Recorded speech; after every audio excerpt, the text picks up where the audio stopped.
میں اسلامی حکام کیا ہیں، شریعت کیا کہتی ہے، اس کے لیے علماء نے سوچا ہے کہ کچھ باتیں عوام تک پہنچائی جائیں، تو اس لیے میں نے بھی ارادہ کیا کہ شرعی حکام اس بارے میں بتائے جائیں، اس میں حکمتیں کیا ہیں۔ رسول اللہ صلی اللہ علیہ وسلم کے دور میں سورج گرہن ہوا ہے۔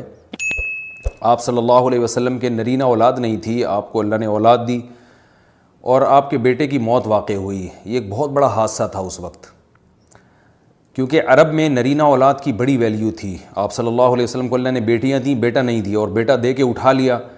تو ایک بہت بڑا واقعہ تھا، اور اللہ کی قدرت کے اسی دن سورج بھی گرہن ہو گیا۔ تو عرب یہ کہا کرتے تھے، زمانہ جاہلیت میں یہ بات مشہور تھی کہ کوئی بہت بڑا دنیا میں واقعہ ہوتا ہے تو سورج یا چاند گرہن ہو جاتے ہیں۔ اسی دن سورج بھی گرہن ہوا تو یہ بات پھیل گئی کہ محمد صلی اللہ علیہ وسلم سید الانبیاء رسول اللہ صلی اللہ علیہ وسلم کہ بیٹے کی چونکہ موت واقع ہوئی ہے اس لیے سورج گرہن ہوا ہے۔ آپ صلی اللہ علیہ وسلم نے اس بات کی تردید فرمائی، اور آپ نے فرمایا ان الشمس والقمر آیتان من آیات اللہ لا ينکسفان بموت احدہم، کہ سورج اور چاند اللہ کی نشانیوں میں سے ایک نشانی ہے، لا ينکسفان بموت احدہم آیاتہ، نہ تو یہ کسی کی موت کی وجہ سے گرہن ہوتے ہیں، نہ کسی کی زندگی کی وجہ سے، بل یخوف اللہ بہما عبادہ، اللہ ان کے ذریعے اپنے بندوں کو ڈراتے ہیں۔ یہ بخاری مسلم کی حدیث ہے، اپنے بندوں کو خوف زدہ کرتے ہیں۔ تو یہ اللہ کی نشانیاں ہیں، اور آپ صلی اللہ علیہ وسلم نے اس موقع پر نماز کا حکم دیا، اللہ کے سامنے عاجزی اور انکساری کا حکم دیا۔ دیکھیے یہاں ایک بہت اہم پوائنٹ کی بات ہے ان لوگوں کے لیے جو اسلام کے خلاف ہیں، جو محمد صلی اللہ علیہ وسلم سرور دو عالم سید الانبیاء صلی اللہ علیہ وسلم کو سچا نبی نہیں مانتے، ان کے لیے اس حدیث میں آپ صلی اللہ علیہ وسلم کی نبوت کی ایک بہت زبردست دلیل موجود ہے۔ ایک واقعہ ہوا ہے آپ صلی اللہ علیہ وسلم کے بیٹے کی موت کا، اور عرب یہ ویسے ہی کہا کرتے تھے کوئی بہت بڑا دن ہوگا تو سورج گرہن ہوگا۔ تو کوئی بھی شخص جو جھوٹا نبی ہو، آپ خود بتائیے کہ کیا وہ ایسے موقع پہ اس واقعے کو اپنے حق میں کیش نہیں کرائے گا، اور وہ یہ کہے گا نہیں کہ میں تو پہلے ہی کہتا تھا میں بہت بڑی شخصیت ہوں، اور میرے بیٹے کی موت ہونا، ایک پیغمبر کے بیٹے کی موت ہونا ہے تو یقیناً یہ اس اللہ کی طرف سے ایک نشانیاں ہے، یہ نشانی ہے سورج کا گرہن ہونا، یہ بتانے کے لیے ہے کہ واقعی یہ بہت بڑا دن ہے، اور یعنی یہ بہت بڑا دن اس اعتبار سے کہ ایک نبی کے بیٹے کی موت واقع ہوئی ہے۔ لیکن آپ صلی اللہ علیہ وسلم نے یہ سب نہیں کیا، اور آپ نے بتایا کہ سورج اور چاند کے گرہن ہونے کا کسی کی موت یا زندگی سے کوئی تعلق نہیں، اور آج سائنس نے بھی ثابت کر دیا ہے کہ یہ ایک سائنٹیفک حقیقت ہے کہ جب زمین اور سورج کے درمیان چاند آ جائے تو سورج گرہن ہو جاتا ہے، اور جب چاند اور سورج کے درمیان زمین آ جائے اور سورج کی روشنی چاند تک نہ پہنچ رہی ہو تو چاند گرہن ہو جاتا ہے۔ تو یہ ایک اس میں عبرت کی بات بھی ہے ان لوگوں کے لیے جو آپ صلی اللہ علیہ وسلم کی نبوت میں شک کرتے ہیں۔ البتہ آپ صلی اللہ علیہ وسلم نے اس موقع پر ہمیں حکم دیا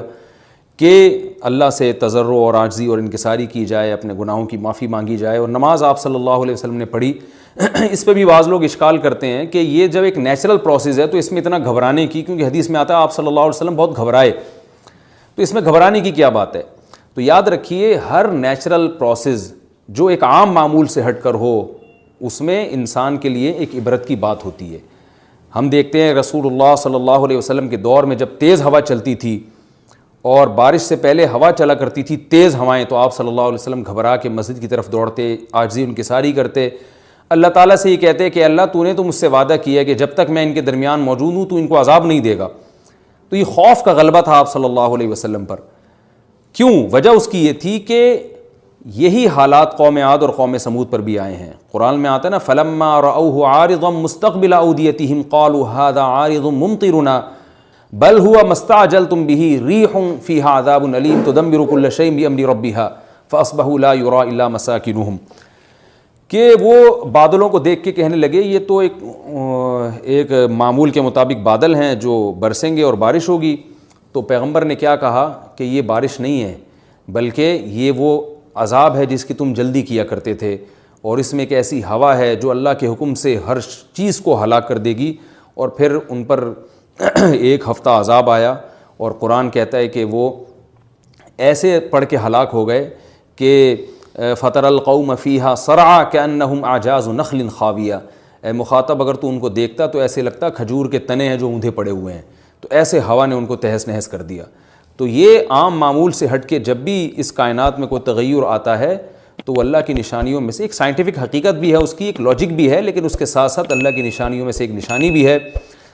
اور ایسی نشانی ہے جس سے ہمیں ڈرنا چاہیے کہ اللہ تعالیٰ کو اختیار ہے، وہ جب چاہے سورج کی روشنی چھین لے، چاہے کسی بھی طرح سے چھینے۔ اور یہ بھی ایک سائنٹیفک حقیقت ہے جو آپ صلی اللہ علیہ وسلم کی نبوت پر جس نے ایک مہر لگا دی ہے کہ سورج اور چاند کا گرہن ہونا، اگرچہ اس کی ایک لاجک ہے کہ چاند سورج کے سامنے آ جائے تو سورج گرہن ہو جاتا ہے، لیکن اس بارے میں جو ہماری تحقیق ہے، جو سائنسدان کہتے ہیں کہ یہ وقت یعنی خطرے کا وقت ہوتا ہے، سورج سے ایسی خطرناک ریز نکلتی ہیں جو نقصان کا سبب بن سکتی ہیں، تبھی بعض حضرات سورج کی طرف دیکھنے سے بھی منع کرتے ہیں، اور یعنی نظام میں تھوڑی ایک عام نارمل روٹین سے ہٹ کے اس کائنات کا نظام چلتا ہے، تو اس لیے یہ اس کائنات کے لیے، زمین کے لیے ڈینجرس ہو سکتا ہے، اور جو گریوٹی اور جو کشش کا نظام ہے اس میں بھی خلل واقع ہوتا ہے۔ تو ایسا نہیں ہے کہ یہ بالکل ایک نارمل کنڈیشن ہوتی ہے اور اس کا کوئی نقصان ہی نہیں ہے، یہ بالکل غلط ہے، اس میں نقصان کا بہرحال خطرہ ہے، اور اس بات کا امکان موجود ہوتا ہے کہ قدرت انسانوں سے انتقام لے یا انسانوں کو نقصان پہنچائے۔ اور ویسے بھی جن کے دلوں میں اللہ کا خوف ہوتا ہے وہ تو ویسے ہی اللہ کے وہم من خشیتہ، قرآن مجید میں اللہ تعالیٰ کے ارشاد ہے کہ مشرکین بار بار یہ سوال پوچھتے تھے قیامت کب آئے گی کب آئے گی، اللہ فرماتے ہیں لیکن جو مومنین ہیں ان کو اس سے غرض نہیں ہے کہ کب آئے گی، والذین آمنوا مشفقون منہا، وہ تو قیامت سے گھبراتے ہیں کہ پتہ نہیں ابھی نہ آ جائے۔ تو جس کے دل میں اللہ کا خوف ہوتا ہے اس کے زندگی گزارنے کا طریقہ کچھ اور ہوتا ہے، وہ بات بات پہ اللہ سے ڈرتا ہے، اس کو اللہ سے ڈرنے کا بہانہ چاہیے، اس کو توبہ کا بہانہ چاہیے۔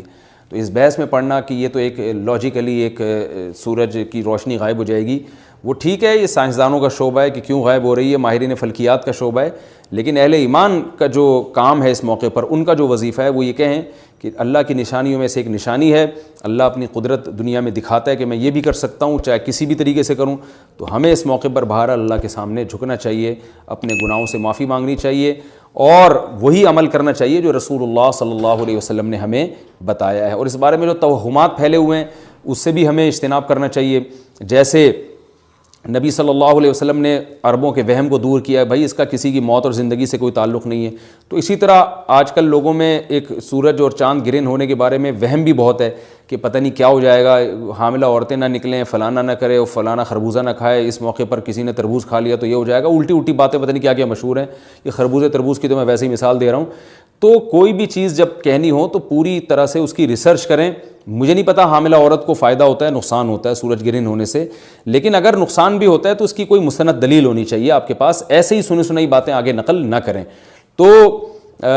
بہرحال ہمیں جو کرنے کا کام ہے، جو رسول اللہ صلی اللہ علیہ وسلم نے بتایا ہے، وہ کام بخاری اور مسلم کی حدیث کے مطابق نماز ہے، انفرادی بھی ہے، جماعت سے بھی ہے، مستحب یہ ہے کہ جماعت سے نماز پڑھی جائے